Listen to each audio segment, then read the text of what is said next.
रत्नागिरीच्या खेड जवळचं हे लोटे गाव कोकणातील इतर गावांप्रमाणे चारही बाजूनी डोंगरांनी वेढलेलं आणि दरीत वसलेलं.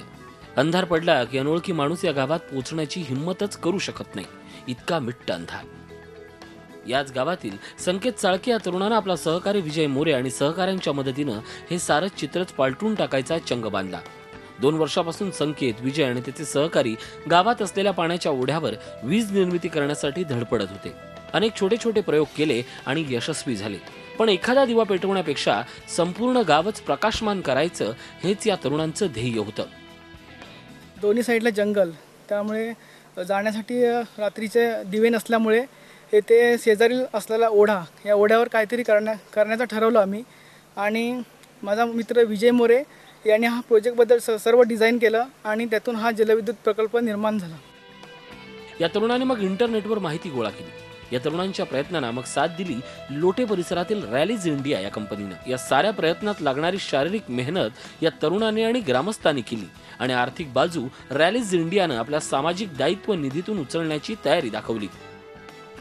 पहिलाच अटेम्प्ट मी केला रॅलीज इंडियाला, जी टाटा ग्रुपची, टाटा एंटरप्राइजची एक कंपनी आपल्या इथे लोटे MIDCमध्ये. त्यांना अप्रोच केला आणि त्यांनी तो रिपोर्ट पाहिल्यानंतर, आमचा प्रेझेंटेशन पाहिल्यानंतर इमिजिएटली आम्हाला तो फंड सँक्शन केला. या तरुणांचा गावातील नैसर्गिक स्रोतांचा वापर करून वीज निर्मिती करण्याचा प्रयोग यशस्वी झाला. वर्षानुवर्ष अंधारात चाचपडणारे गाव या तरुणाने लखलखवून टाकलंय. उजळलेले गाव पाहून ग्रामस्थांच्या चेहऱ्यावरील आनंद लपत नाहीये. रस्त्याला जाणाऱ्या येणाऱ्यांना सगळ्यांना लाईट मिळते, उजेड असतो, अशी हे मिळते, हुशारी मिळते. आणि पूर्वीचा काय होता की या इंचुकाट्या पाय किंवा सरपा पाय जरा जायला यायला भीती वाटायची. आता चांगला उजेड असतो. सध्या हे तरुण या प्रयोगाच्या एकूण क्षमतेच्या निम्मीच क्षमता वापरतायत. एका तासामध्ये 1.5 किलोवॅट विजेची निर्मिती केली जाते. निर्माण केलेली वीज साठवण्यासाठीची यंत्रणा आज या तरुणांकडे नाहीये. पण या तरुणांनी मोठ्या जिद्दीनं उभारलेला हा प्रयोग कोकणात बारमाही पाणी वाहणाऱ्या गावाकरता आणि इथल्या तरुणांकरता आदर्शवत बनलाय.